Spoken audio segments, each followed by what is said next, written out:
we'll start with your residents. Okay. Okay, then we will kickstart. Yeah. Okay. Welcome all of you. I'm Dr. Swapnil. I'm working as intensivist physician at Apollo Hospital, Navi Mumbai, in critical care department. So I welcome everyone on this amazing platform named Apollo Mumbai Critical Care Learning Network, and it is a 47th educational series. And today's topic is ICU radiology and how to interpret from intensivist perspective. I welcome our moderator, Dr. Gunadhar Padi. He is senior intensivist and physician at Apollo Hospital, Navi Mumbai in critical care department.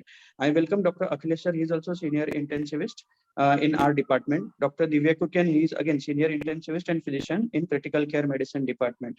So I welcome all of the students and all of my colleagues and request everyone to put any of queries they have and enjoy the today's topic, as it is a very much interesting and diagnostic topic. So it will help us in day-to-day practice. Otherwise, we are very happy to announce that sooner we are going to reach our 50th educational series. That will be one of the important milestone. From here, I will hand over to Dr. Gunadhar sir. Thank you, Swapnil. And today will be one of the very different topic, ICU radiology. I know very few lectures or very few talks are available over the ICU radiology, but it is one of the very important aspect of critical care management by the intensivist. So I hope this talk will enlighten us with all the imagings and how to interpret radiology and how to take the decisions at the right time. So with us, our speaker, Dr. Ashwini. So Dr. Ashwini is working as associate professor in one of the largest trauma care center, the Lokmanya Tilak Municipal Medical College and Sion Hospital. And she has a vast professional experience. She has basically done many fellowships and one fellowship from Singapore also, and associated as a faculty with Sion Hospital from 2005. And she's also a PG teacher, MUHS approved guide and teacher, and more than 35 publications in the Index Journal, which is, I think, one of the landmark itself. And her area of interest is different variety of the imaging, basically the body imaging and the imaging cross-sectional imaging, particularly the which is a specialized area in the radiology. So with this all, I request all the delegates to put their questions so that at the end of the talk, we'll be taking the questions one by one. And whatever the doubt is there, I think that also we can discuss at the end of the talk. So this session will, the lectures will end around 8:30 or 8:15. So after that, we'll have some 15 to 20 minutes of panel discussion by all the moderators. And so without further delay, I think let's start the session. Yeah. And welcome, Dr. Ashwini, once again from our department and Critical Care Department, Apollo Hospital, Navi Mumbai. Thank you. Thank you for being with us today. Yeah. Thank you for such a sweet and kind introduction, and thank you for making the immense educational series. The 47th series itself is a big thing. So I'll start with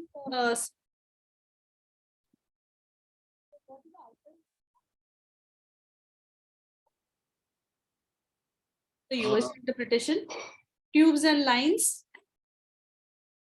CT for pulmonary conditions, and more importantly, the first image and first radiograph. What do you see over here? Your voice is actually sometimes the intensity varies. So is it okay? Yeah.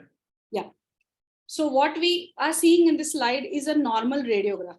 Now, how do you know it is a normal radiograph? What view is it? Is it an AP view or is it a PA view? So let's answer your questions. So this is a classical PA view radiograph. How do we identify that?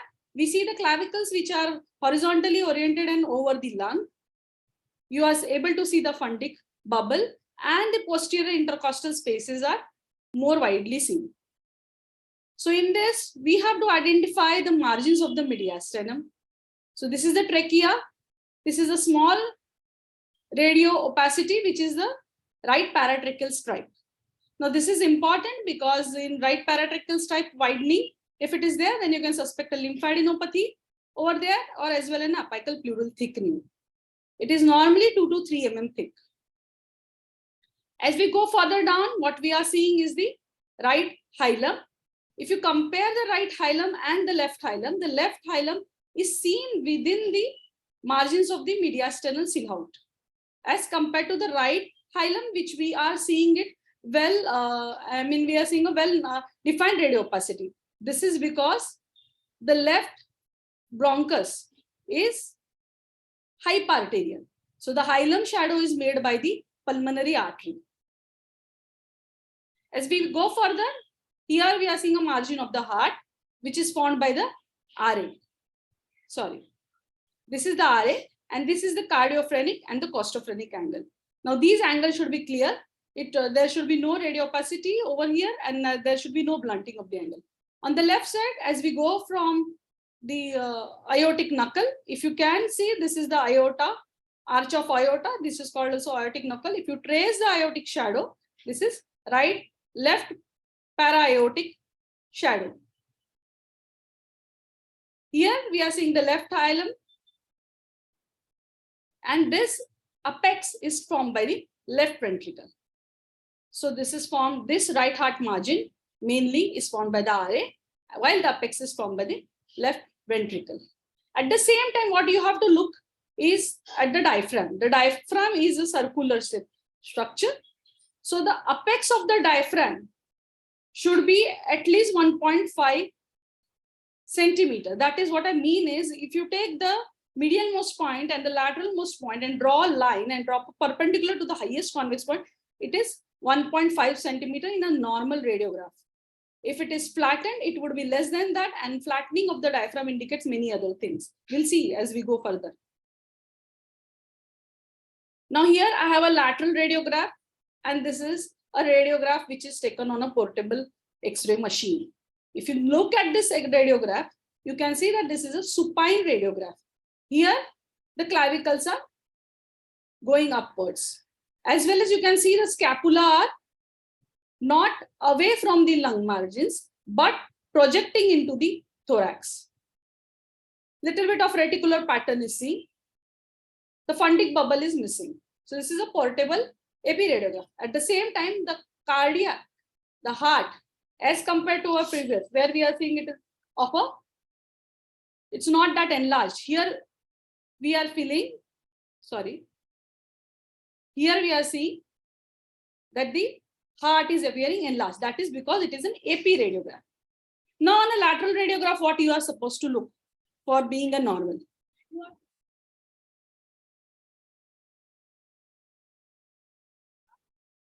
You should be able to see increasing lucency as we go down. So the vertebrae which are appearing dense in upper thoracic region become lucent as we go down. So if you see any opacity over here, you will see loss of the lucency. Dr. Ashwini, we are missing your voice intermittently. Yeah, my voice is Yeah, intermittently we are not able just to in hear the you. headphone. Just a moment, just a moment.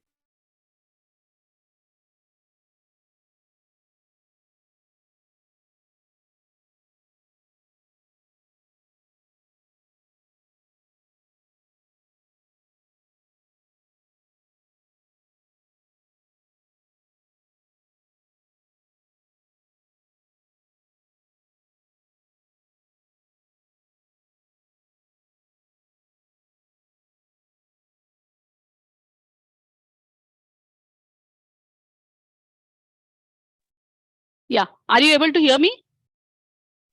Well, Yes, now it's perfectly. Yes, yes.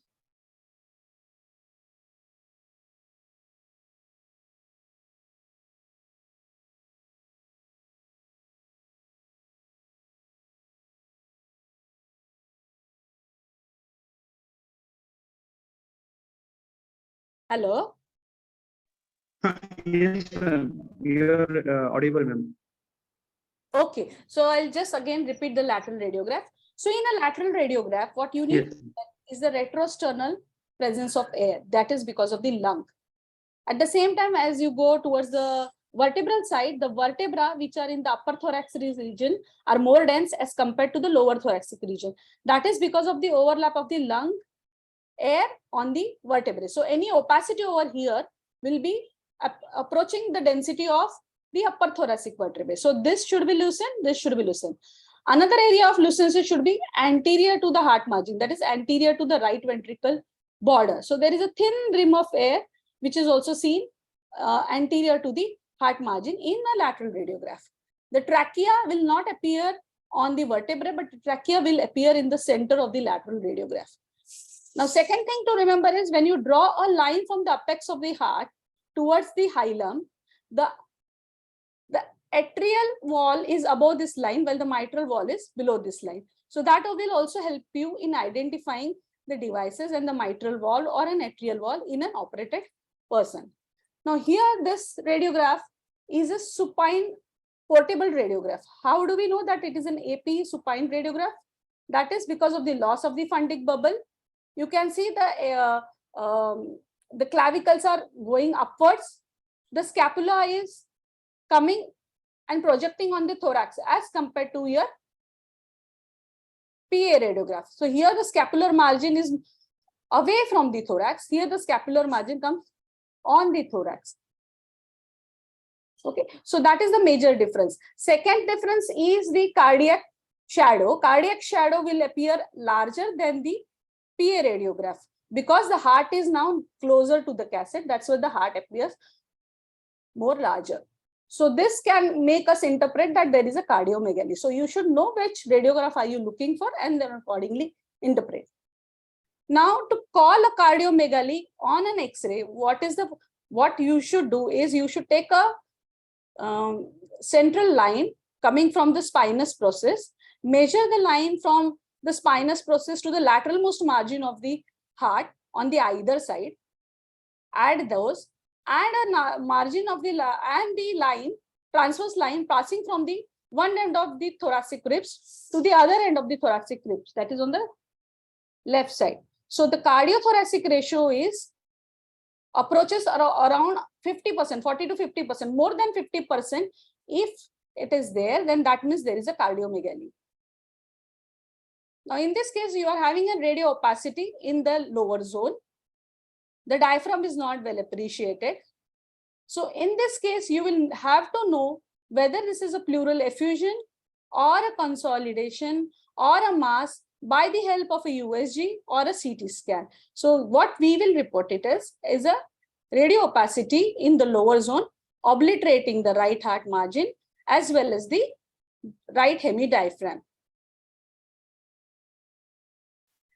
Here what we are seeing is enlarged mediastinal shadow with cardiothoracic ratio being more than 50%. The heart occupies almost entire radiograph. Now the point here to remember is, though we are saying it is a cardiomegaly, if you look at the superior mediastinum over here, so it has a narrow pedicle giving a appearance of a leather bottle or a water bottle. So this is pericardial effusion. The right lung is normal, the left lung is not normal. What are the findings? What we are seeing here on the right side, we are seeing the pulmonary vessel markings. There is loss of pulmonary vessel markings. Whenever you don't see any lung markings, that is result of a pneumothorax. This portion of the lung is collapsed and is going towards the mediastinal aspect. So this is a pneumothorax. This is a large pneumothorax. Also, you have to look at the diaphragm. Here, there is mild flattening of the diaphragm, but there is no shift of the mediastinum. As opposed to in this two radiographs of two different patients, there is a large right-sided pneumothorax. Then mediastinum is shifted to the left side. While over here, on the left side, what we are seeing, there is a left pneumothorax. The mediastinum is shifted towards the right side. Also, as compared to the right hemidiaphragm, the left hemidiaphragm, if you draw a line from the medialmost margin to the lateralmost margin of the radiograph, you can see that there is flattening of the diaphragm. So these, if you see such kind of radiographs, then this is a tension pneumothorax.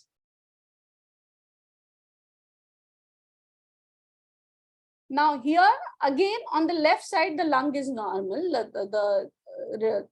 The lung and the mediastinal shadows appear normal. You are able to see the pulmonary markings. There is loss of pulmonary markings indicating that this is an air, but what we are seeing that the inferior most extent of this air is having a horizontal line. Now this horizontal line is result of presence of fluid within this air. So this is hydropneumothorax. If you compare with this radiograph, this was a case of a pleural effusion. You don't see a horizontal level formation. So horizontal level formation in an AP or a PA radiograph, erect radiograph, is due to air fluid level. So whenever there is an air fluid level, whether it is a lung abscess or whether it's a hydropneumothorax, you will get this horizontal level. So something about USG, this is a normal USG. The lung parenchyma shows dirty shadowing, meaning areas of hypoechoic within the hyperechoic area. The pleural line is seen as an hyperechogenicity with multiple reverberation artifacts, which are known as a line. This is normal. As opposed to these vertical lines, which are the B lines, which are related to the subpleural interstitial edema. So this is the pleural line, these are the vertical. So these lines, A lines are normal and these B lines are abnormal, which indicates subpleural interstitial edema. Also in chronic cases, this could be resultant of a fibrosis, presence of fibrosis within the lung. Let's go to lines and tubes in ICU. On a radiograph, whenever you want to identify any lines and tubes, you look for the radiopaque line and trace that line. Endotracheal tube, the positioning, the distal tip should be at least 2 centimeters above the carina. So below 2 centimeters is a improper position of the ET. So normally at least 3 to 4 centimeters above the carina, the ET tube should be there. Plus or minus 2 motion related to motion due to flexion and extension of the neck can happen in a case of an endotracheal tube. So it should be at least 2 centimeters above the carina. The tracheal cuff should not feel or the tracheal wall. That is, there should be no bulging of the tracheal wall. The complications related to ET tube is spontaneous extubation, aspiration, and sometimes vocal cord injury. This is a radiograph which is overexposed, which has been changed by digitally just to show and follow the radiopaque line. Now, if you follow this radiopaque line, you can see this radiopaque line. It is up till here. This is the carina. So the radiopaque line is approximately 3 centimeters proximal to the carina. So at the level of the medial head of the clavicle, we are seeing this radiopaque line. Now, in this case, follow the radiopaque line. What we are seeing that this radiopaque line is going way below and approaching near the carina. So this is the trachea. These is the carina. So the ET, the endotracheal tube is going into the right main bronchus almost, but there are no changes in the bilateral lung zones. As opposed to in this left radiograph, what we are seeing, there is complete opacification of the left hemithorax. If we follow the radiopaque line of the ET tube, it is going into the right main bronchus. So there is no aeration of the left main bronchus, resulting in collapse consolidation. Tracheostomy tube also has a distal positioning same as the ET. That means that it should be also almost 2 centimeters above the carina. So here is the carina, and this is the tip of the distal tip of the tracheostomy tube at the level of medial head of the clavicle. The complication for tracheostomy tube are subcutaneous emphysema, pneumothorax, tracheomalacia, and tracheobronchial, very rarely tracheobronchial fistula. Now, subcutaneous emphysema of little bit is accepted while doing a tracheostomy tube. Pneumothorax is not accepted complication. So here we are having a tracheostomy tube, which is at proper location, but there is slight thing. What we are seeing, there is a pneumothorax, and you are seeing hypodensity within the soft tissue, which is result of air within the soft tissue. This is a subcutaneous emphysema. You can also see overlying the chest wall. The curved arrow over here is also marking an air which is going and extending below the diaphragm. This is pneumomediastinum, which is also extending in the abdomen. Coming to central venous catheter. Now, central venous catheters, distal tip should be at the superior vena cava, superior aortocaval junction, which on radiograph is at first anterior intercostal space above the carina. So coming to this radiograph, so we'll first ascertain where should be the position be. So what we are seeing over here, marked by red, are the subclavian veins, internal jugular vein, brachiocephalic vein, terminating into the SVC. So our tip should be in this, distal tip should be in this. This is RA, this is RV. So whenever a central venous line or a PIC is put through the peripheral venous axis, the tip should come in the SVC, which is at the level of the first aorto-intercostal line. So what, mind it, I am saying anterior intercostal space, not the posterior. So you have to trace the first rib. So here we are having central venous line with the tip being at the level of the first anterior intercostal space near the carina. Here we are seeing the central venous line via the brachiocephalic with its tip at the, again this is the first rib, at the first anterior intercostal space above the carina. This is the carina. So there can be malpositions of central venous line also. Now in this case, the central venous line was attempted via the left brachiocephalic vein, but it is showing extension into the left IJV. Here we are seeing central venous line from the right side. It is coursing towards the right brachiocephalic vein, but instead of going into the SVC, it is going into the contralateral brachiocephalic vein over here.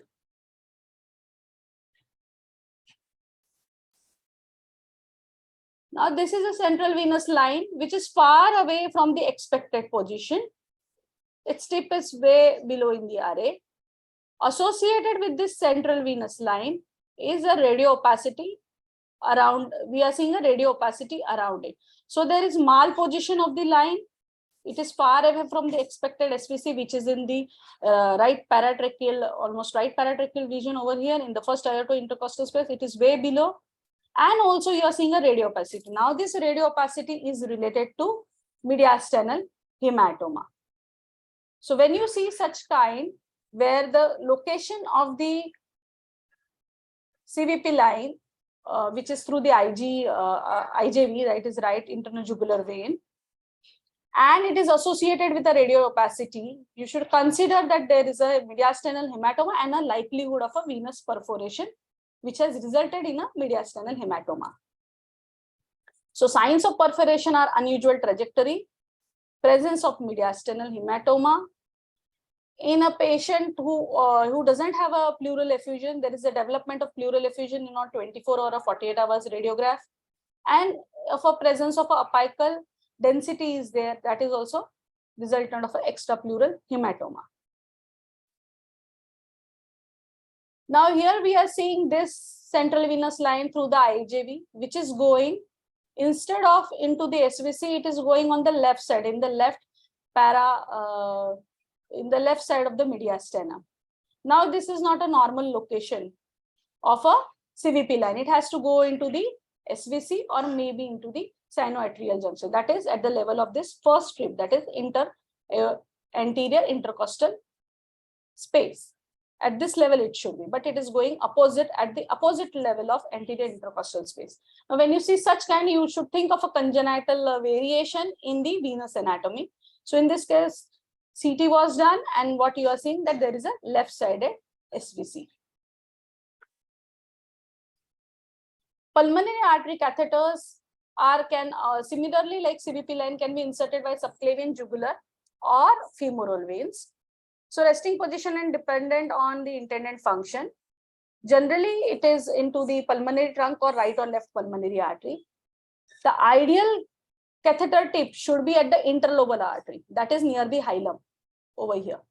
And it should be lying within the mediastinal shadow or within the hilum It should not project beyond the hilum. So this is a normal position of the pulmonary artery catheter in the right, at the right hilum, at the proximal right interlobal artery.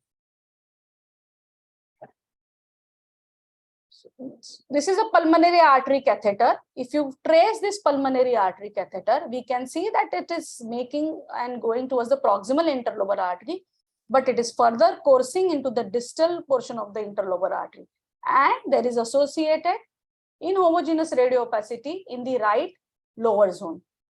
So this was a malpositioned pulmonary artery catheter resulting in artery infarction due to presence of thrombosis, and this radiopacity was related to pulmonary artery infarct. So ICD tube position depends on whether you want to do it for pneumothorax or for the removal of pleural effusion. If it is for pneumothorax, it will go anterior and superior. For fluid removal, it will go posterior and inferior. For ascertaining the position of an ICD, you can take a lateral film so that you can get a interpretation of anterior and posterior extent of the tube. The side holes are seen as an interrupted radio-opaque line on a radiograph. So these side holes, this is a radio-opaque line. These side holes are seen as an interrupted radio-opaque line. So this represents side holes. These side holes should be within the pneumothorax and not within the chest wall, which will result in subcutaneous emphysema. So here we are having pneumothorax. This is the collapsed lung margin, what we are seeing. And the tube position is superiorly.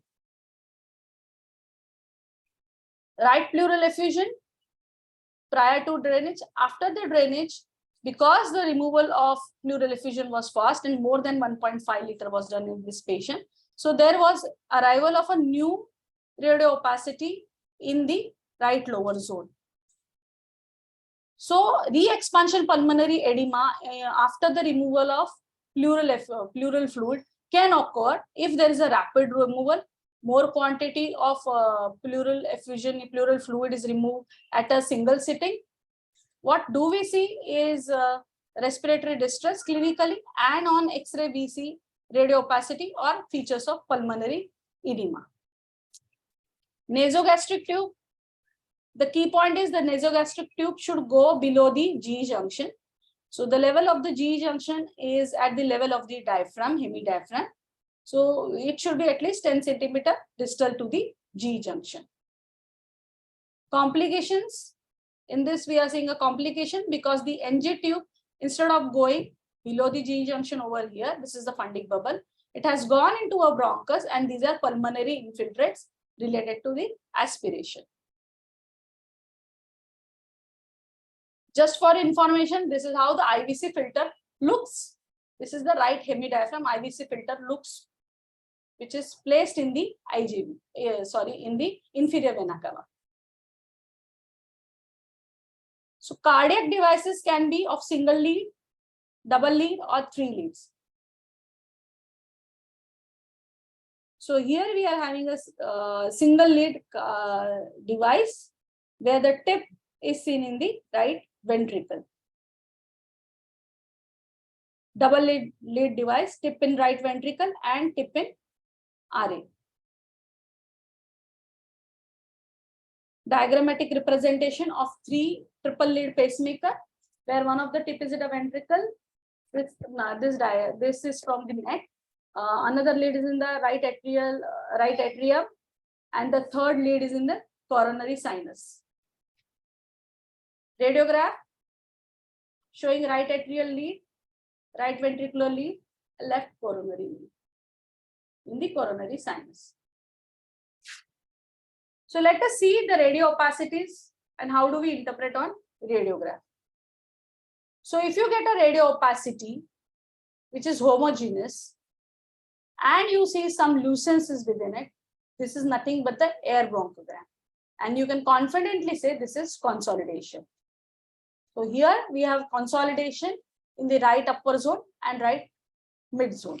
Upper zone and mid zone are divided on the basis of intercostal spaces. First 2 intercostal spaces suggestive of upper zone consolidation. the 2 to 4 mid zone, and below 4 is the lower zone consolidation.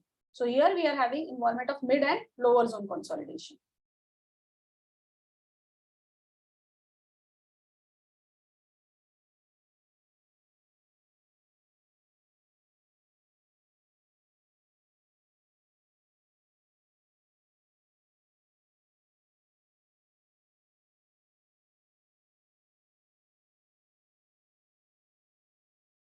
Sorry, I'll continue again. Silhouette sign. Silhouette is obscuration of the radio opacity, which obscures the mediastinal shadow. So when you get a radio opacity at the same level of the mediastinum with same density, it can obscure the mediastinal border.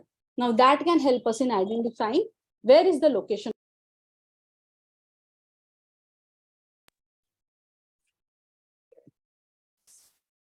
So we are having here right lower zone opacity as well as mid zone opacity inhomogeneous.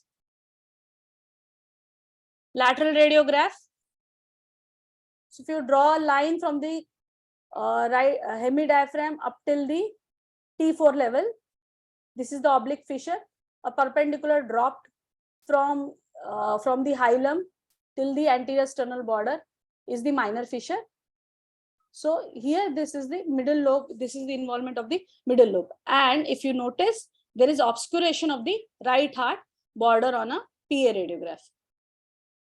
In case of right lower lobe consolidation, there is no obscuration of the heart margin. So coming back, in a case of right middle lobe consolidation, you will have obscuration of right heart margin. In case of lower lobe consolidation, there will be no obscuration of right mediastinal or right heart border, or as well as of the diaphragm. So in lateral radiograph, where is the opacity? So we have to use the same principles of a normal radiograph. Retrosternal air is there, air in front of the ventricle is there, and look at the change in the density of this vertebrae. So the radio opacity is over here. So this says that the opacity is in the right lower lobe. So flat waist line sign is used for the collapse of the left lower lobe. What it does is you get a retrocardiac opacity, which gives appearance of the flat waist. Coming back to it, so it causes flattening of the contours of the aortic knob. So this is the knob. So instead of looking like a knob, it is looking in a straight line along with this opacity, and this opacity, retrocardiac opacity, is resultant of left lower lobe collapse. More black sign and spine sign. So out of which this is normal, this is abnormal. It again means the same thing. There should be always a lucency in the lower thoracic vertebrae. The upper thoracic vertebrae should appear more dense as compared to lower thoracic vertebrae. Whenever there is a loss of this lucency, it results in a spine sign. So this is suggestive of an opacity in the lower right lower zone, or a left lower zone, or a left lower lobe, or a right lower lobe. So this is normal. So loss of more black sign is suggestive of a opacity in the right lower or a left lower lobe, and spine sign is its corollary. Now bulging fissure sign. Now why we should know this sign? Whenever you get a dense radio opacity causing bulging of the fissure, it is called a bulging fissure sign, and this is characteristic of Klebsiella pneumonia. Here we are having radiograph. Again, you can see there is an endotracheal tube with its tip. This is the carina. The tip is approximately 2 centimeters proximal to the carina. We are seeing radio opacity in the mid and the lower zone, in both the lungs. In both the lungs. How is this radio opacity appearing? It is more centrally located. There is no peripheral radio opacity. And this is classic batwing appearance of pulmonary edema. Another case, inhomogeneous radio opacity. Again, we are seeing in the mid and the lower zone. Upper zone is spared. This opacity is far away from the peripheral aspect. It is more located centrally. This is the classic batwing appearance of pulmonary edema. There is no blunting of the cardiophrenic or costophrenic angle in both the radiographs. There's something called stag antler sign, which is earliest sign of a pulmonary edema. So normally in a radiograph, you see prominent lobar arteries of the lower lobes, not the upper lobes. So upper lobes has more aeration, while lower lobes have more perfusion. But when you see a reversal of it, when you see dilatation of this upper lobe arteries, upper lobe hilum, which is prominent and tracing towards the lobar arteries of the upper zones, then it is called a stag antler sign, which is related to prominence of pulmonary vasculature. Also, it is also known as an inverted mustache or a hands-up sign. As we saw batwing, there is something called reverse batwing, where the opacities are located on the peripheral aspect of the lung. So these opacities, reverse batwing sign, is indication of not of a pulmonary edema, but of an infection, in this case, COVID or an interstitial edema. Hampton hump sign seen on a radiograph is related to consolidation occurring due to pulmonary thromboembolism. So here we are having consolidation in the right lower zone. Sorry. This is known as a Hampton's hump. Also note, there is cardiomegaly. If we take a cardiothoracic ratio, it is more than 50%. This is the aortic knuckle. Fleshner sign is related to prominence of the interlobar artery. It is also an indication of a pulmonary thromboembolism. This could be related to presence of thrombosis within the interlobar artery, resulting in widening of this and appearance of widened interlobar artery due to thrombosis, causing increase in the opacity. Continuous diaphragm sign is related to pneumomediastinum. So here radiograph looks relatively normal, but if you trace, you can trace the inferior margin of the heart very well. This is due to presence of the air within the mediastinum. If you trace this lucency, you can see it is going also in the superior mediastinum. So the outline of this heart is very well seen in this radiograph. This is related to the continuous diaphragm sign. The diaphragm appears continuous with the other hemidiaphragm. This is related to pneumomediastinum. This sign is not seen with the pneumopericardium.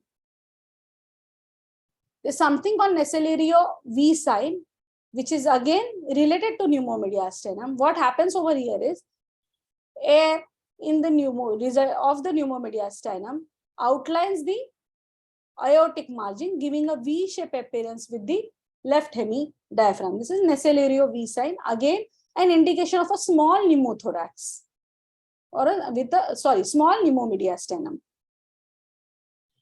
Deep sulcus sign is important clue to diagnose possible pneumothorax in a supine position. So when you take a erect radiograph, the PA radiograph, it is easier to identify pneumothorax because of loss of lung markings, as well as air goes up in a dependent position. But in a supine position, the air will go anteriorly. And how do we locate whether the patient is having a pneumothorax or no pneumothorax? So in that case, this deep sulcus sign helps us.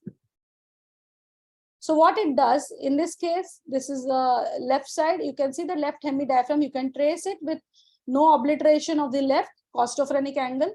Here we are seeing a sharp costophrenic angle. And if you look closely at it, these are all pulmonary markings. There is no pulmonary marking over here.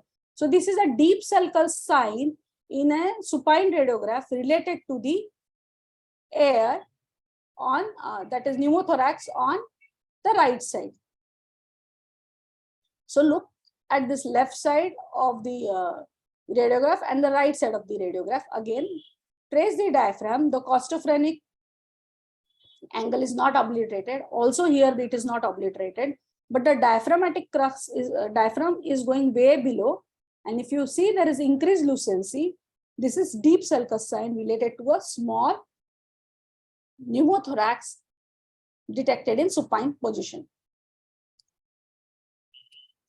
Whenever you get radiopacities involving all the three zones, dense radiopacities in all the three zones, it is resultant of an artificial respiratory distress syndrome. In this case, the patient was COVID positive. Again, few signs, Pallas sign and Hampton's hump sign. The Pallas sign is also related to the same sign, which is fleshness sign, wherein you get enlarged descending pulmonary artery, either on the right or either on the left. So here we are having a prominent right descending segment of the right pulmonary artery, resultant of a thrombosis or a dilatation. So this is Pallas sign. Here we are on the other radiograph, on the left radiograph, we are seeing a radiopacity which has a wedge-shaped margins. This is called Hampton's hump, related to the pulmonary infarct.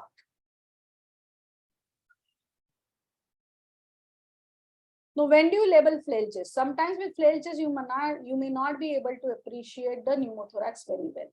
So if you look at the bony thorax, you are able to see displaced rib fractures as well as segmental rib fractures. So radiographically, whenever you have more than 3 rib fractures, you state that the patient is having a flail chest. Here you can see a segmental fracture also. And this is an indication for having a pneumothorax or a hemothorax, and such patients should undergo CT. Coming to case number 1, plain axial cut, CVP line. You are seeing the pleural effusion. In a contrast axial sections, filling defect is seen within the left pulmonary artery, extending to the right pulmonary artery. This is called saddle thrombus. Further, the thrombosis is extending into the descending pulmonary artery, which is enlargement. Now, this enlargement can result in Pallas sign on a radiogram. There is associated pleural effusion also. In this plane lateral reconstruction, you can see there is a wedge-shaped hypodensity, result of a pulmonary infarct. HRCT window, we are seeing pleural effusion. And if you look at this lower sections at the carina, at the lower zone, these radio opacities, what you are seeing, tiny radio opacities, these are called ground glass opacities.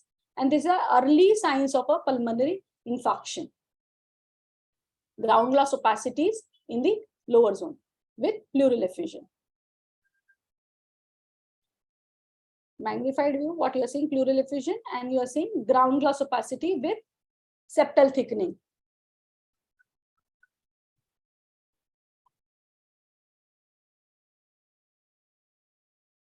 So 3 different cases showing thromboembolism. In a case of thromboembolism, a pulmonary infarct.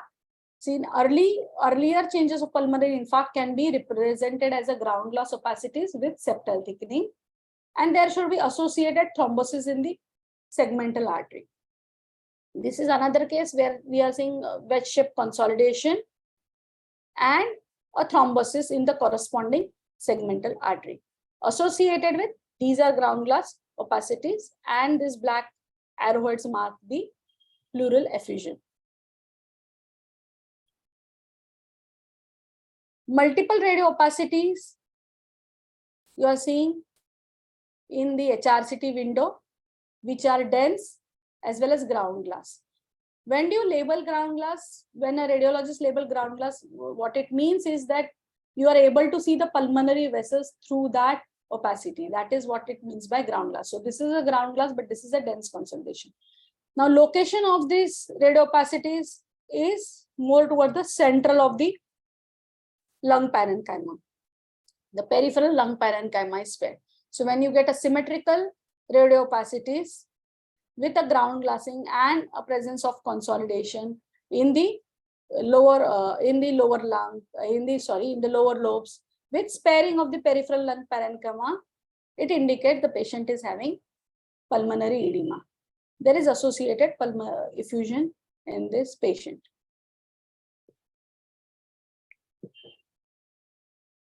Here we are seeing radio opacities which are of ground glass with septal thickening, formation of consolidation, bilateral pleural effusion, extensive involvement, and it is not following any zone as such. It is not centrally, it is not peripherally, it is not limited to only posterior aspect. It is also, ground glass opacities are also seen in the anterior aspect. When you get this non-homogeneous distribution with a ventral dorsal gradient of density, meaning the dorsal, the posterior density is more, that is, formation of consolidation is more in the posterior aspect of the dependent lung regions, and widespread ground glass opacities associated with crazy pavement. Here the crazy pavement is there due to the interlobular septal thickening.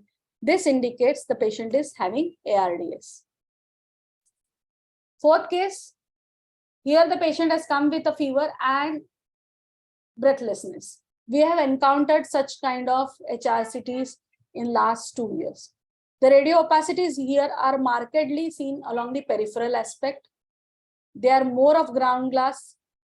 You can see a vessel leading to this radio opacities. It doesn't have any symmetrical distribution. It involves all the lung parenchyma, whether it is in the upper lobe, middle lobe, or lower lobe. All the areas of the lung parenchyma are affected with ground glass along the periphery with vessel leading to it. This is nothing but a viral pneumonia. In a proper setting, you can say this is a COVID-related pneumonia. This is classical for COVID-related pneumonia. A patient came with history of fall from right. You can see there is a pneumothorax with ICD in situ. At the same time, you are able to see that there is a fracture over here. Associated with this fracture is the radio opacity, subpleural consolidation, you can call it. Again, there are ground glass and linear radio opacities. So in this patient with chest trauma, these ground glass opacities are labeled as pulmonary contusions, and these are always associated with the site of the fracture. So again, you are seeing these fractures, multiple fractures associated with the radio opacity. So this represents a pulmonary contusion along with the pneumothorax in a case of trauma patient. This patient had a fall from train. You can see the air, mediastinal window. You can see the air, which is negative density, going below the thorax. So this is liver, this is lung. So you are seeing that there is continuation of the air, which is marked by arrow, into the intra-abdominal region. Now that is the result of diaphragm tear. So this is the portion of diaphragm. We are not able to see the continuity of this diaphragm, and there is left hemidiaphragmatic injury. So we have pneumothorax in this patient. In this abdominal cuts, we are seeing pneumoperitoneum, chest wall. In the upper thoracic cuts, we are seeing multiple negative densities, linear and spherical linear densities, extending and progressing within the muscles. This is nothing but an extensive subcutaneous emphysema related to left hemidiaphragmatic injury. Reconstructed windows shows this is posterior aspect. So this is right side. You are seeing multiple displaced fractures, segmental fractures resulting in flail chest. So you are having large right-sided pneumothorax, fractures with displacement, segmental fractures. So you can appreciate in these lower cuts that this fracture is going way ahead inside, associated with pulmonary contusion, large pneumothorax, subcutaneous emphysema, as well as diaphragmatic rupture and extension of air into the abdomen, causing pneumoperitoneum. A patient came with corrosive poisoning. This is a topogram. You can, this white line demarcates the diaphragm. You can see air above and below. So we are having air under diaphragm, suggestive of pneumoperitoneum. If you look at the hemithorax, you are able to see outline of the mediastinum also. So there is pneumomediastinum too, along with subcutaneous emphysema. Well appreciated on the right side as well as on the left side, near the upper thorax. Reconstructed HRCT windows showing extensive left pneumothorax, air under the diaphragm, suggestive of pneumoperitoneum. Note, there is also outlining the kidneys, so the air has also extended in the retroperitoneum. When you get such a large amount of air involving both the intraperitoneal as well as the retroperitoneal region along with the pneumothorax, suspect either a tracheal or a esophageal injury. So again, subcutaneous emphysema, pneumothorax, pneumomediastinum, air, pneumoperitoneum. This is the colon. Air, free air in the abdomen, free air in the retroperitoneum. On mediastinal cuts, these are the sagittal reconstructed mediastinal cuts images. What my arrow is pointing is the trachea. Posterior to the trachea is the esophagus, which is generally collapsed in a normal patient. Over here, we are seeing it is a fluid containing distended esophagus, and it shows wall thickening also. On coronal reconstruction, you can see multiple air foci along the right side of this distended, thickened walled esophagus, lower esophagus.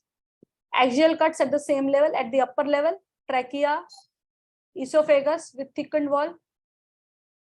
At the level of carina, with the thickened wall, and at the lower level, you can see there is a paraesophageal air pocket, suggesting possible rupture of the tear of the esophagus at the distal thoracic. So swallow cuts was done. On swallow cuts, oral contrast is given. You can see there is a leak of the contrast into the adjacent air foci on the lateral side. This is the normal looking G junction. So the perforation of the esophagus is at the lower thoracic region. So whenever you get an extensive pneumothorax along with pneumomediastinum, pneumoperitoneum, you suspect a perforation of either a trachea or a esophagus. Coming to brain series. How do we label this as an acute infarct? So whenever you look at the brain, you look at the symmetricity. This is at the level of the lateral ventricles. This normal looking brain parenchyma. On the right side, in the parietal region, we are seeing loss of gray-white matter junction.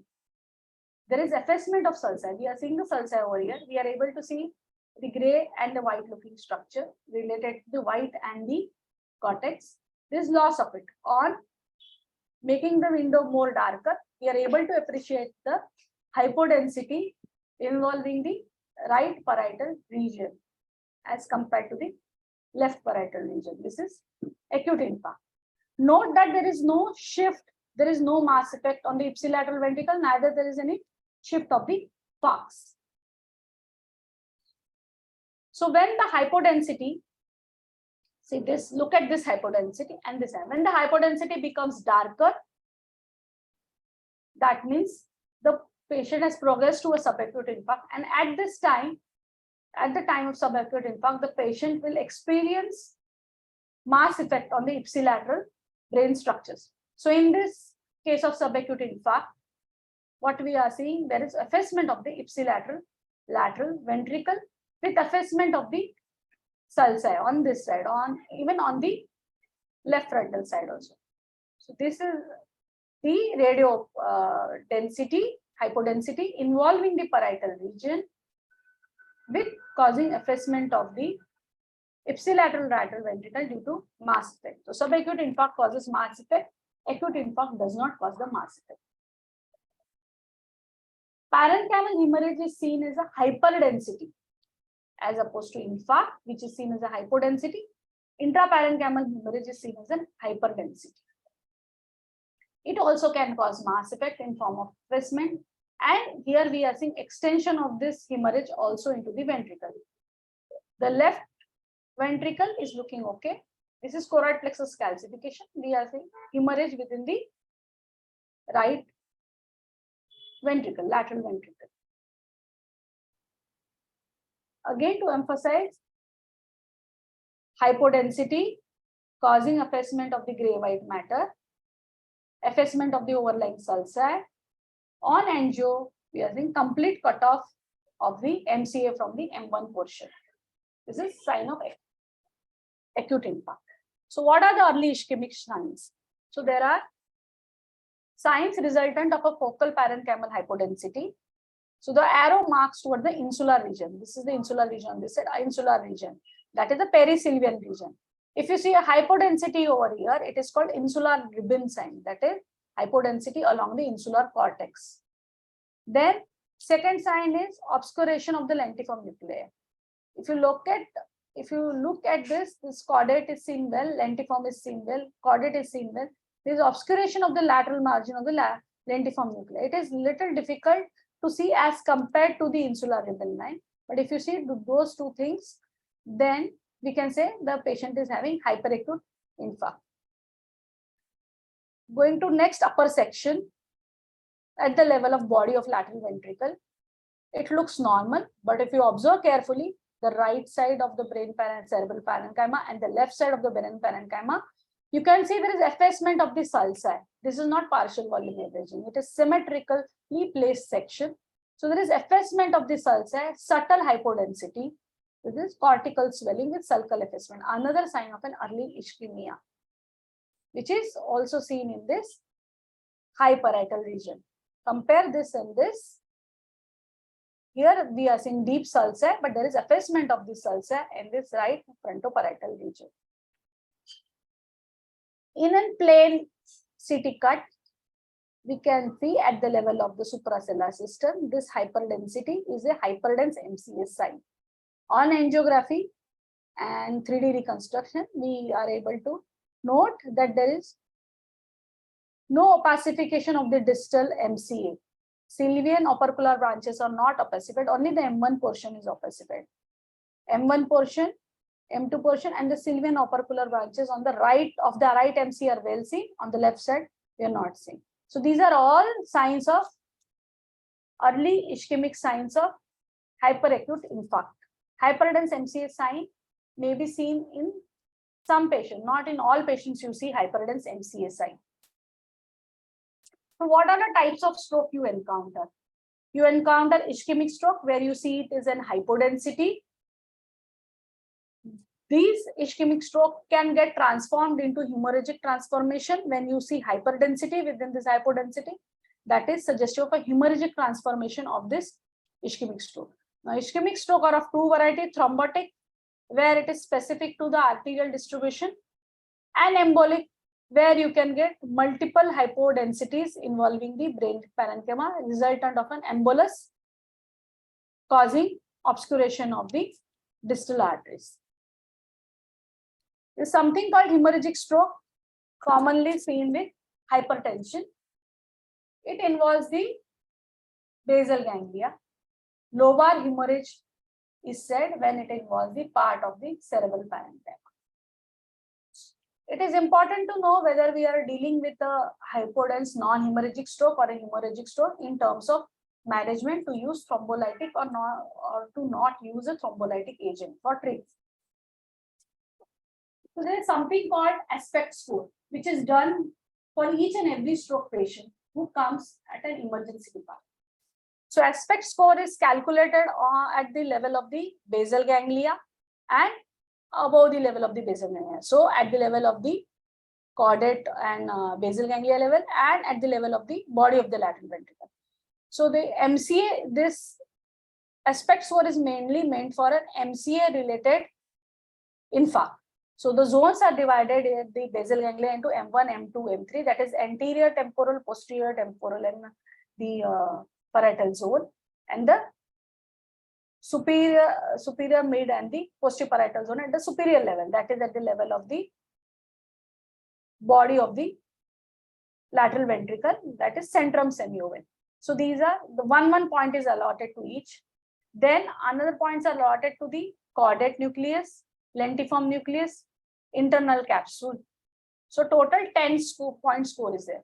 Involvement of each zone leads to subtraction of those points. So what I mean is, as the score goes on decreasing, that means the patient is more worse. How does MRI helps us? MRI helps in detection of most 80% of the infarctions before 24 hours of the CT. And on T2 and weighted images, it is seen as a hyperintensity. So this is a flare image. This is diffusion weighted image. So these is enough to diagnose the infarct. What you are seeing is an hyperintensity involving the right caudate and the lentiform nucleus. On diffusion weighted images, it is seen bright with low ADC value. This is suggestive of an acute infarct involving the gangliocapsular region. Comparison of the CT and comparison of a diffusion weighted imaging. Now, diffusion weighted sequence is also called as a stroke sequence. Why?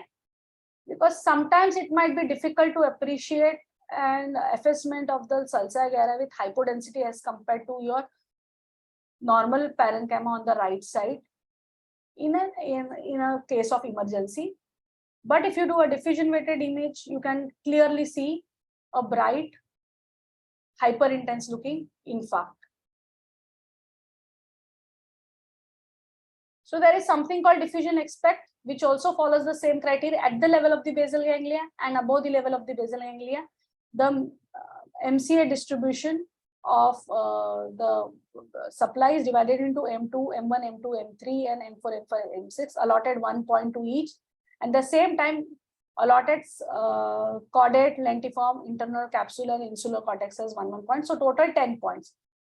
Now, as compared to the diffusion aspect and the CT aspect, a diffusion score of less than 6 is worse prognosis, and if CT aspect score of less than 7 is considered a worse prognosis.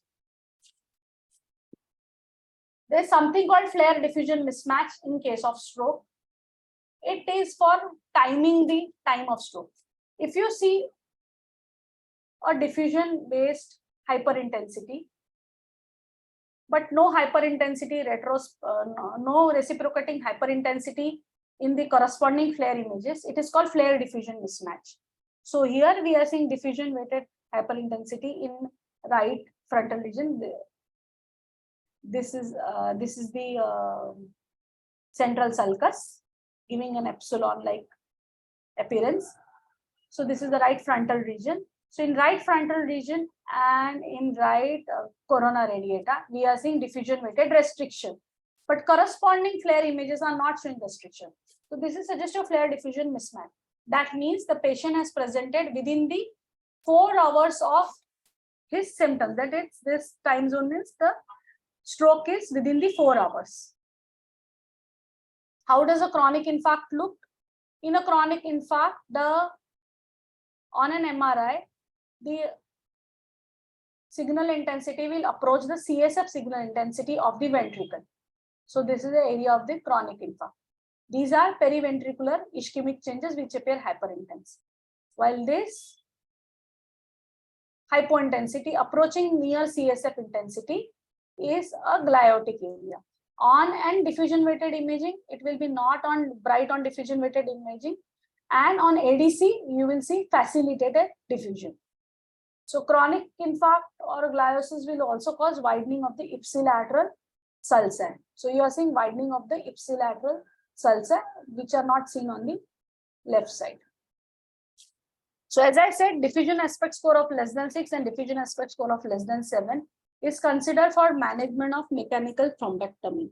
So any patient who has a score above 6 and above 7 as compared with diffusion and necessity, they can benefit with mechanical thrombectomy. This was proven in an article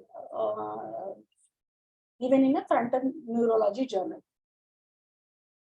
So let's see one case. So this is a patient coming, known case of diabetes and hypertension. He has a sudden onset weakness at 12:15 p.m. BP was 140/90, pulse is 84. Patient was immediately transferred to city. A very high NIHS score was there. CT was done at 2:13. So patient had symptoms at 12:15. Patient came at 2:13 p.m. What we are seeing in hypodensity in the M1 zone with obscuration of the insula. Compare with this, there is obscuration of the insula. So the score is 8 to 9. If I consider this as hypodensity, then it becomes 8. If I consider only this as hypodensity, it becomes 8 to 9. So aspect score is good. Also note, there is a hyperdense MCA sign on the left side, suggesting that we are dealing with a hyperacute stroke. CT angio was done, which shows complete cutoff from the M2 zone. Patient went for mechanical thrombectomy. This is at the site of identification of acute infarction. We are seeing there is no opacification with the contrast material of MCA and MCA branches. After mechanical thrombectomy was done, we can see some narrowing, but there is opacification of the branches. And post-plasty, which there is narrowing over here. After post-plasty, on lateral view, you can see there is a complete opacification of the MCA cortical branches, entirely from the frontal to the parietal region, posterior parietal region. So if a patient comes to us with a CT aspect score of 8 to 9, with a thrombus depicted on CT angiography, of fast early decision of mechanical thrombectomy with plasty can result in maintaining circulation for that particular brain. So to revise, T2 weighted image, flare image, diffusion weighted image, ADC map, and T1 weighted image. So what you are seeing? You are seeing T2 hyperintensity as well as flare hyperintensity involving the right parietal, anterior parietal region. Involvement of the lentiform nucleus is also seen, chordate is spared, lentiform is seen. On diffusion weighted images, also we are seeing corresponding hyperintensity with low ADC. So there is no diffusion perfusion mismatch. On T1, it is seen as a hypointensity. So this is classical for acute infarct. Since there is no mismatch, so we can say that the temporal evaluation of this infarct is more than 5 hours. Patient coming with seizures and headache, a known hypertensive patient. What you are seeing in this CT study, post-contrast CT study, hypodensity is seen in the subcortical white matter, predominantly involving the occipital region. The frontal region and the parietal region is spared. If you look at these hypodensities, they are near symmetrical. So this is posterior reversible encephalopathy syndrome due to sudden increase in hypertension. Another patient who has come to us for MRI, she's a postpartum patient, pre-eclamptic history was there, comes with headache and again seizure. On MRI, we are seeing subtle hyperintensities in the occipital region. This is flare. This is T2 FFE image. This is T2 weighted image. So you are seeing hyperintensity in the subcortical white matter, posteriorly located. On T2 FFE, which is gradient image, we look for gradient image to look for any hemorrhage, which is seen as hypointense signal. There is no hemorrhage, there is no hypointense signal. So we can fairly say there is non-hemorrhagic flare hyperintensities. On T2 also we are seeing these are located in the occipital region. Right is more involved as compared to left. Frontal cut, frontal section, frontal on, we are seeing no evidence of any hyperintensity. So the classical involvement is posterior. So whenever you get a posterior parietal or an occipital involvement in a female who is a postpartum or a pregnant female with preeclampsia, you are dealing with PRES. A diffusion was done, which does not show any restriction. There is no hyperintensity. We can see facilitated diffusion over here. Venogram was done to see whether there is associated venous thrombosis. If you look at this venogram, this is right transverse and IJV and sigmoid. here in the left side, we can see that there is partial thrombosis as compared to the right. There is loss of signal on the left side. This is venography, MR venography, non-contrast sequence. So here we are seeing that there is decreased signal intensity with areas of no signal, suggestive of partial thrombosis involving the left transverse sinus. Here, correspondingly, we are seeing that flow void is maintained. Flow void is seen as a hypointense signal. So flow void in the superior sagittal sinus, flow void in the right transverse sinus. But if you look at the left transverse sinus, the flow void is not maintained. The flow void is seen as a hypointense signal. So loss of flow void should prompt to go ahead with MR venography. So we are getting partial thrombosis in this left transverse sinus along with press. Coming to brain trauma. Here we are having 3 areas of hemorrhage extraaxial in location. So one is concavo-convex, one is convex appearing. So convex appearing hyperdense extraaxial hemorrhage is extradural hemorrhage, while concavo-convex elliptical appearing hemorrhage is subdural hemorrhage. Now within this hemorrhage in the second and the third patient, you're seeing multiple hypodensities. This is suggestive of an acute bleed. So this is called swirl sign of acute hemorrhage. This is called sign of acute hemorrhage. So EDH with swirl sign positive. So the patient is still bleeding. So the extradural hemorrhage will further expand. And this is subdural hemorrhage, where we are not seeing any swirl sign positive.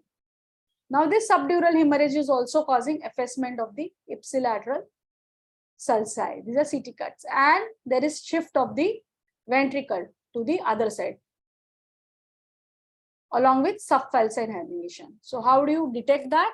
You draw a straight line coming from the anterior to the posterior falx. If the ipsilateral ventricle is located on the other side, you can say there is herniation of the parenchyma to the opposite side. This requires immediate management. As opposed to this, the ventricle is effaced, so the mass effect is there, but there is no herniation as of now. This is acute HDH. This is CDH with SDH with subfalcine herniation. So in this plane cuts, we are seeing multiple hyperdensities. So we are seeing hyperdensities at the location of corpus callosum. We are seeing hyperdensity within the ventricle forming a level. We are seeing hyperdensity in the sylvian fissure. We are seeing hyperdensity also in the extraaxial location. So what are we dealing with? So this is a subdural hemorrhage within a chronic subdural collection. So this is near CSF intensity, is a CSF density collection. This is CSF signal density. This is approaching near CSF. Within this, we are seeing foci of hemorrhage. So this is a subdural hemorrhage within a chronic subdural collection. These are intraventricular hemorrhage, and these hemorrhage are the sulcal hemorrhage or a subarachnoid hemorrhage within the cisterns and the sulci. Another case, look at the ellipsoid appearing subdural hemorrhage, concavo-convex appearance with swirl sign being positive. And at the same time, you are seeing multiple linear hyperdensities on both frontal region, in the both frontal sulci. Over here also. So this is subarachnoid hemorrhage. Now in this third case, we are seeing multiple hyperdensities with surrounding hypodensities. We are not able to appreciate the sulci at all. It is not looking concavo-convex. It is having a ill-defined margin. So these are parenchymal hemorrhage. So this is parenchymal hemorrhage or parenchymal contusion. These are extraaxial. This is subdural hemorrhage along with subarachnoid hemorrhage. What is the role of MRI? MRI identifies diffuse axonal injuries, which are seen as a punctate hypointensities on a gradient image. Now, this is a gradient image and this is echoplanar imaging, a phase imaging. So the arrows are marking towards multiple hypointense areas which are blooming, which we call on radiology blooming. That is, they are appearing more darker, approaching near the vessel. So these are spherical hypointensities which are blooming on gradient image, suggestive of diffuse axonal injuries in a case of trauma. In this, another patient, echoplanar imaging is done. We are seeing hypointensities. Again, these are blooming. The purpose of this sequence is to identify whether they are really hemorrhage or calcification. So phase imaging, in phase imaging, if you see these black dots as white dots, that means you are dealing with calcifications which are going to bloom on gradient image. So when you are having echoplanar imaging, you can take help of it to identify and confirm that these are definitely punctate hemorrhages. Now, these diffuse axonal injuries have 4 locations. The gray-white matter junction is the most common location. Then corpus callosum. In this case, corpus callosum is also involved. Internal capsule and midbrain and pons. Whenever midbrain and pons diffuse axonal injuries is involved, it is called severe brain injury. Because of this brain trauma, there is presence of mass effect on the ipsilateral brain parenchymal structure, resulting in herniation. Now, herniation indicates that the patient needs to be managed soon. Now, let's see this coronal section. This is CT coronal section showing a subdural hemorrhage. As we had seen in earlier cases, if we draw a line from the falx, there is curvaceous line and the ventricle is shifted to the other side of this interhemispheric line. Also, we are seeing that the brain parenchyma is herniating under this falx. This is subfalcine herniation with extensive mass effect causing brain parenchyma edema. This is MR image, sagittal image, midbrain, pons, medulla. Normally, the tonsil should lie above the lower limit of the clivus and the occipital bone. So this is Mecker's line. Anything below it, more than 3 centimeter below, 3 mm below it, 3 centimeter, 3 mm or 5 mm below it in case of children is suggestive of a tonsillar herniation. The descending transtentorial herniation is the most common herniation, and the subfalcine herniation is also the most common herniation seen with extraaxial collections, extraaxial hemorrhage. Now, in this case, we'll go to the ascending transtentorial herniation. So, as the word suggests, the brain parenchyma herniates above the tentorium, that is above the tentorium cerebelli. The tentorium cerebelli over here is seen as a hyperdense structure. So, over and above it, we are seeing a brain parenchyma herniating into it with effacement of the interhemispheric cisterns.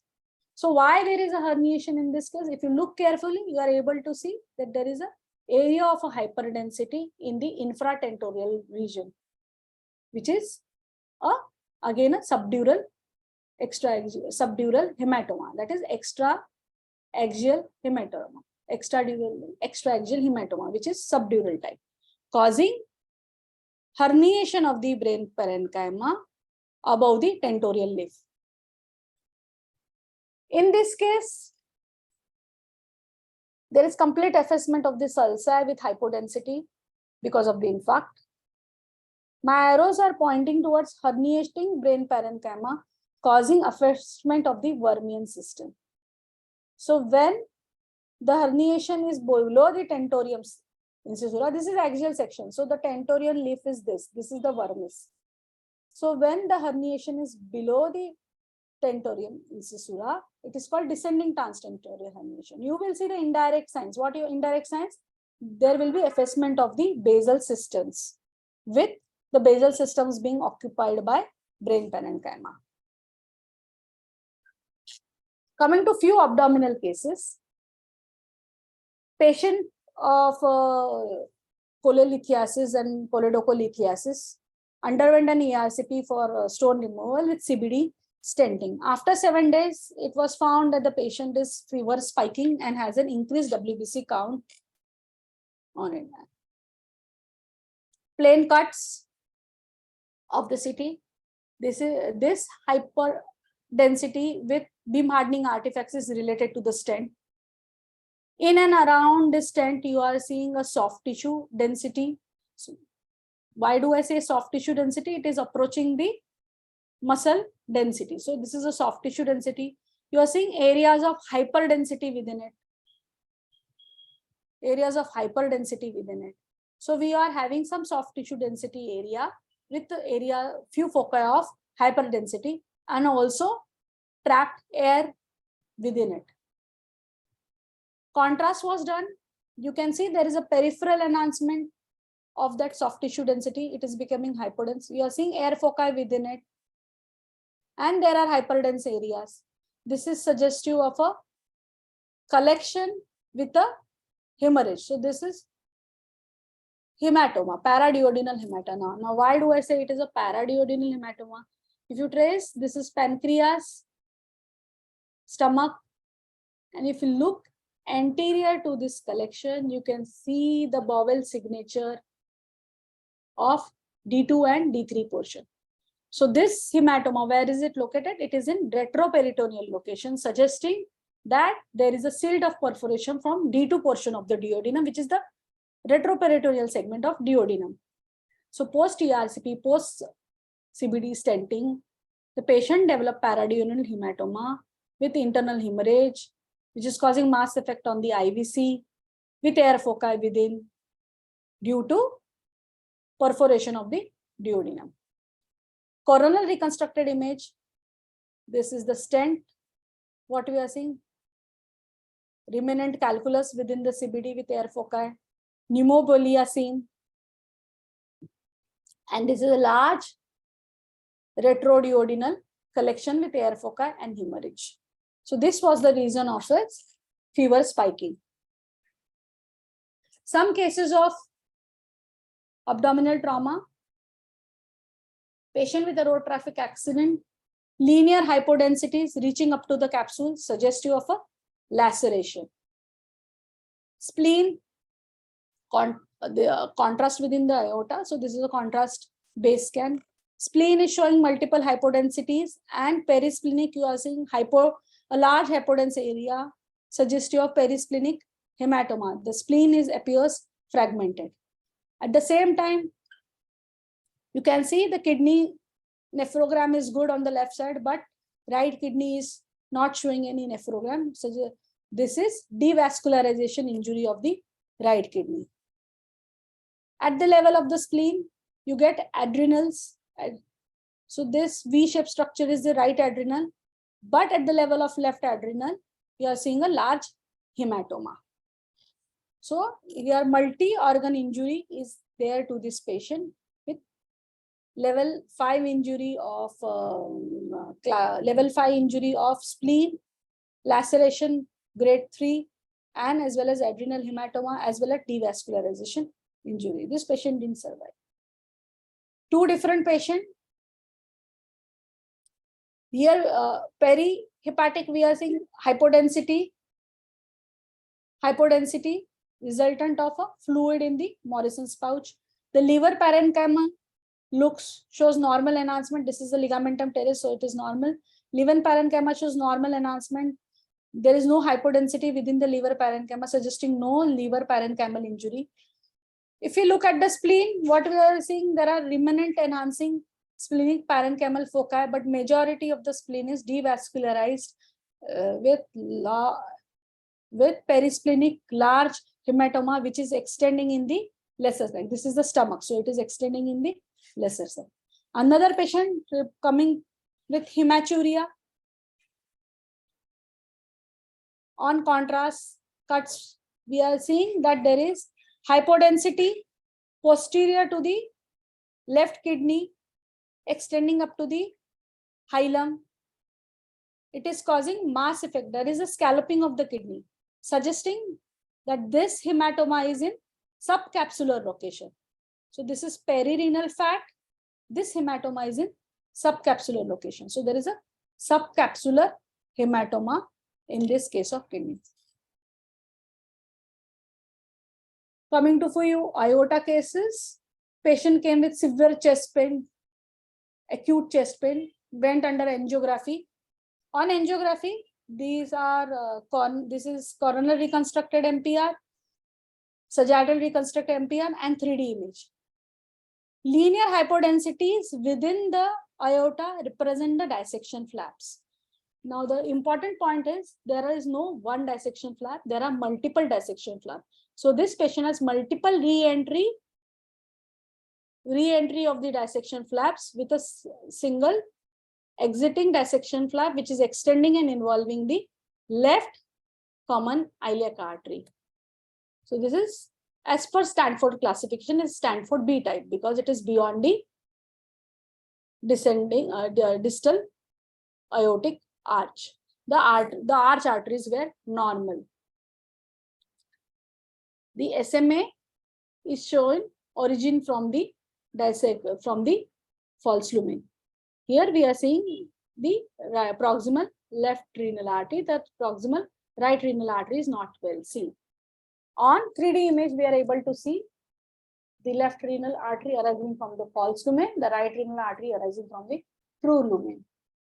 And the dissection flap seen as a linear signal extending up to the common ilia. So extent is important for management. Non-aortic aneurysm, the important point to show this case is, if you look at this aneurysm, it has a saccular outpouching and has an irregularity, suggesting ulcerations within this aneurysm. Associated with this aneurysm is surrounding hypodensity marked by a red star. Now, if you trace this hypodensity, it is abutting the posterior margin of the trachea as well as the vertebral margin. In a lower cut, you can see this hypodensity is causing effacement of the prevertebral fat. So this is aortic drape sign positive. This feature is suggestive of content rupture of aortic aneurysm. Associated pleural effusion is also seen. So these also requires immediate management. So this is not thrombosis, but a content rupture related to the saccular aortic aneurysm. So if there was no aortic drape sign positive, we could have said that there is a large peripheral thrombus with ulcerations. So this was last of my case. I think I am way beyond the time. Hopefully you have been able to hear most part of the lecture. My voice was audible. Any questions regarding the talk? No, I think you have covered almost everything and whatever is required for an intensivist. So for all our the lateral view for X-ray again. Yeah. So somebody has asked actually lateral view.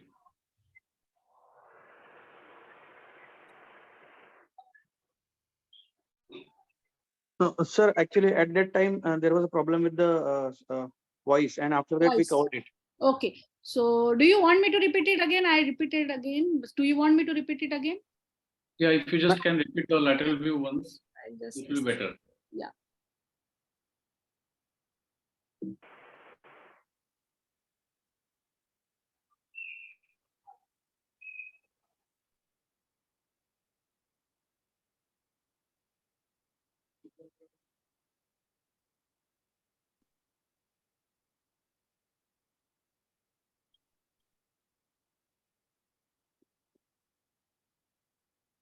So yeah, so this is the lateral radiograph. It helps in identifying the location of the radiopacity. You are able to hear now? Because yeah, we are able to hear, but the screen is not visible. Yeah, this is the mediastinal shadow of the heart. Your These are the vertebrae. moving, I think. So in a normal lateral radiograph, you should have retrosternal air. A thin stripe of air is also need to be seen anterior to the right ventricle. Obliteration of these air is suggestive of anterior mediastinal or upper zone involvement. Now coming to the vertebrae, the upper thoracic vertebrae appear radio opaque as compared to the lower thoracic vertebrae because of the overlying lung parenchymal layer. So when this lucency sign is lost, that time you should suspect radio opacity in the lower zone of that particular lung. It means if it is a right lateral, right, left lateral, and if it is a left lower lobe. You can also trace the diaphragm if you are able to trace to identify which lateral this is. This is right lateral. So this is the fundic bubble. If you trace this inferior diaphragm, it is related to the fundic bubble and obliterating and merging with the heart margin. So this is the left-sided, left hemidiaphragm, while this diaphragm is a right hemidiaphragm, which we can trace right up till anteriorly. So this is right lateral radiograph. So if I get a radio opacity over here, I will suspect a right lower zone consolidation. Second point is the trachea is not seen on the vertebra, but trachea is seen in the mid of the lateral radiograph. These are the hilar shadows. So if you draw a line from the apex of the heart towards the hilum, the walls, the aortic wall will be seen anterior to it, while mitral wall will be seen posterior to it. So this helps in identifying wall placement. Yeah, anything more? No, I think you have covered. Yeah. So there is one question in the chat box, like how do we quantify the amount of pleural effusion? So on USG, it is easy to quantify because you can measure the effusion and you can use the volume formula to find the CC. Did you get it? So if you see a pleural effusion, you freeze the image, you can take the longest dimension longitudinally, longest dimension transversely, and you can take a CC volume, divide by 2. That is the CC of the pleural quantity of effusion in that particular pleural. It's just a mathematics thing. Okay.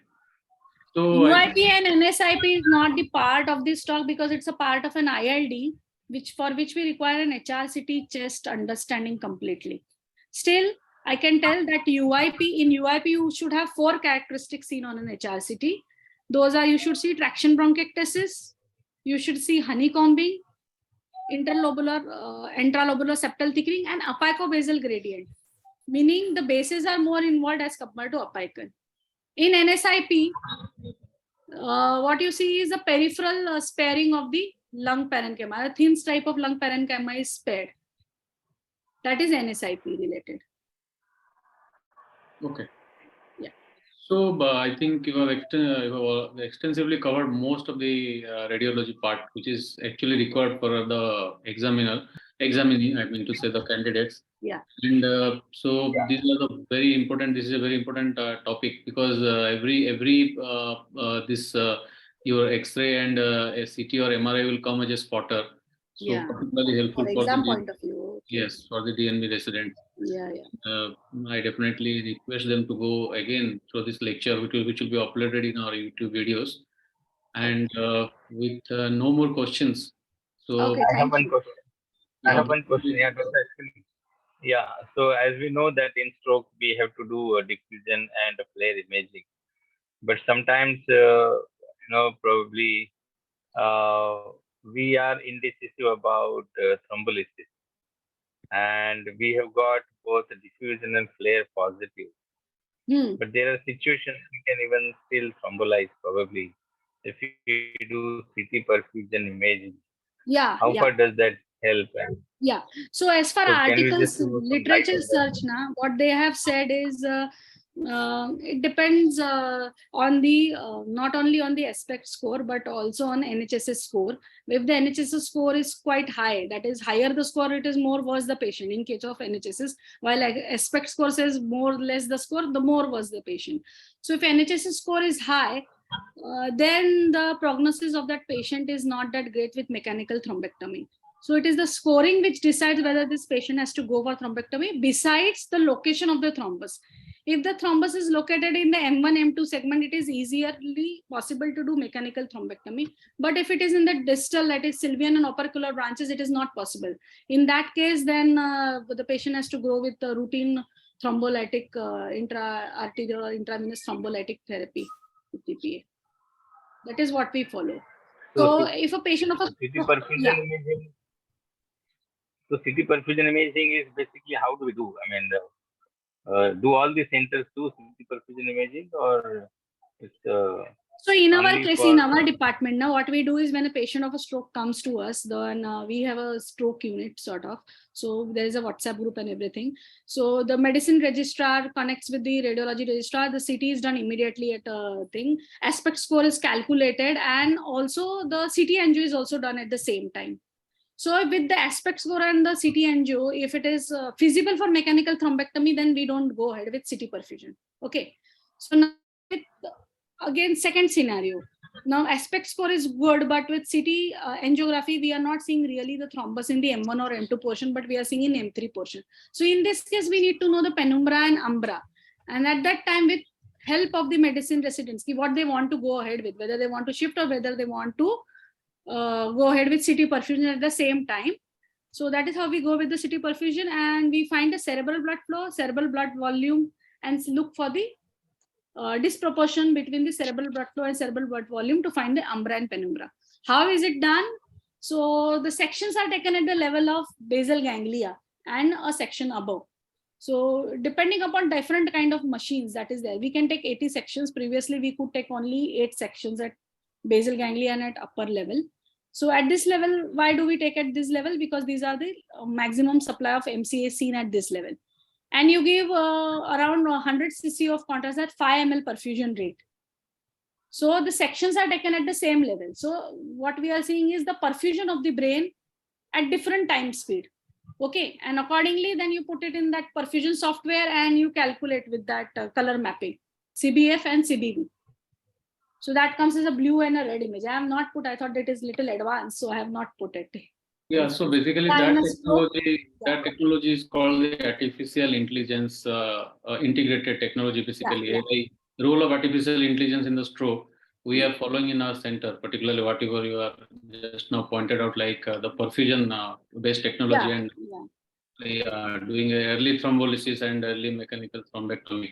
So there is software also available. So directly the images can go to every consultant, and they can decide starting from the radiology to the neurosurgeon, neurologist. Yeah. Because if umbra is small and penumbra is huge, then patient can really get benefited from the early thrombectomy in such patients. Which was if the penumbra is more than 1.5 times the affected area, probably we can still give the benefit of thrombolysis. Yeah. But NHS score has to be there, because what we have found, if the NHS score is high, that this patient go for reperfusion bleeds.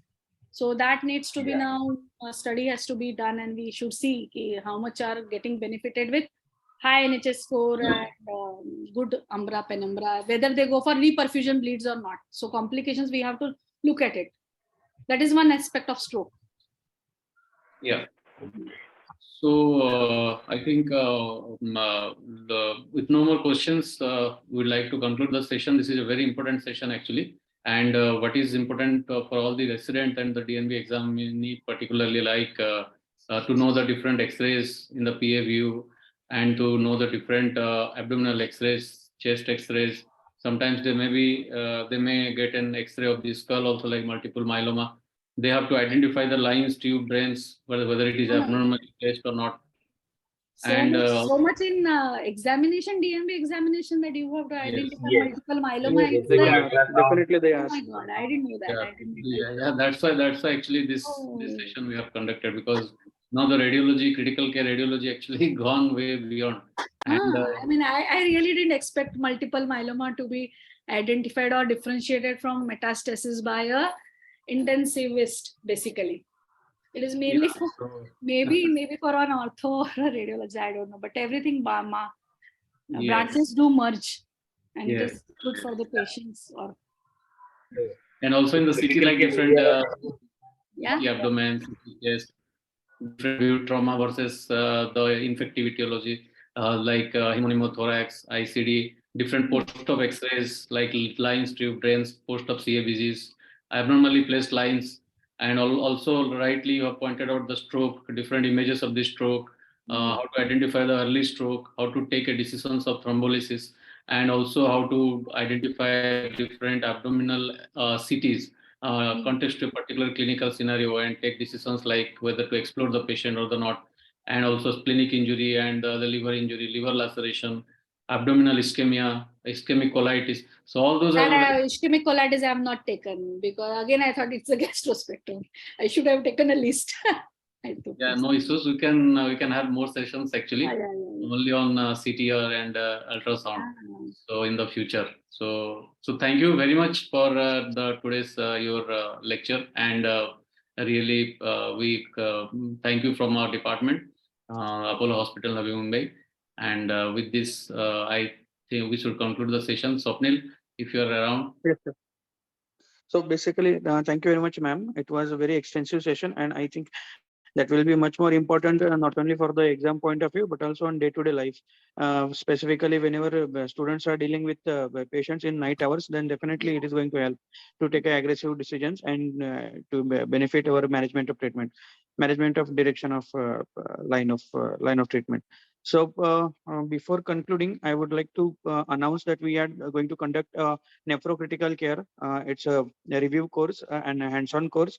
It will be held on 28th, 21st, and 22nd at Apollo Auditorium, and it will be one of the session directed to all students, including beneficial in day-to-day practice. So one more announcement with it. It is being approved for 4 MMC points. Otherwise, it will include one manual, that is a nephrocritical care manual, and we are going to give it at the time of conference. If possible, we will give pre-reads beforehand, and I request all of our students to take advantage of it. Even if the early bird registration has finished, still we have few seats left, and it will be better if students are willing to go ahead with it. And I request all of students to get benefit of those important sessions. I have already placed So we have a website. renal ultrasound also there, hands-on renal ultrasound. Yes. So Okay, now Yes, there will be sign out. ultrasound. Yes. Sorry, disturbing you because Yes, sign out. It's okay. Yeah. Thank you. Yeah. Thank you. As a time constant, we all will conclude today's session, sir. I think we will not extend it more. sure. Thank you very much, sir. Thank Thank you. you. That's all. Good night. Yes, thanks, sir. Good night, sir. Thanks. Good night.